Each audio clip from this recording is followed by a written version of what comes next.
maduració de les cèl·lules resultants d'una meiosi. Aquest procés depèn d'on es doni la meiosi. Si la meiosi es dona en un organisme masculí, cada una d'aquestes 4 cèl·lules madurarà en el testicle, originant 4 cèl·lules sexuals masculines.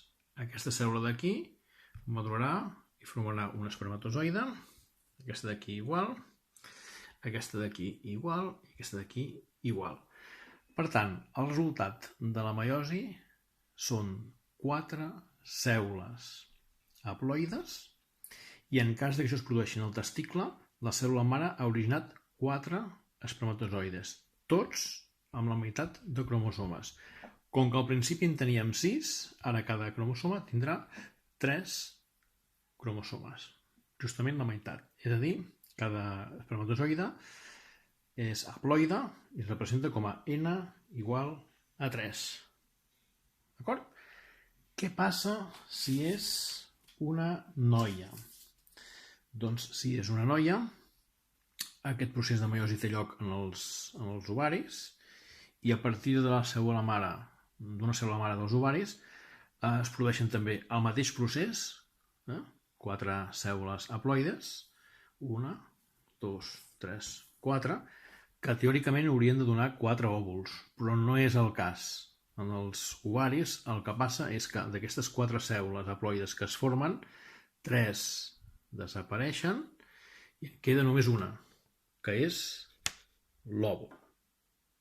D'acord? És a dir, en les gònades masculines, 4 cèl·lules originen 4 espermatozoides com a resultat final, i en les gònades femenines, una cèl·lula mare d'una gònada femenina originarà 4 cèl·lules, però només una d'elles és la que finalment madurarà cap a un òvul.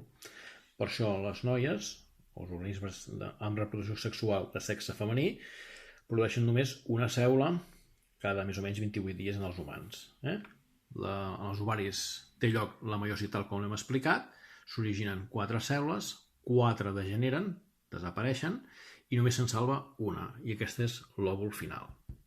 D'acord? Però el procés és el mateix en nois que en noies.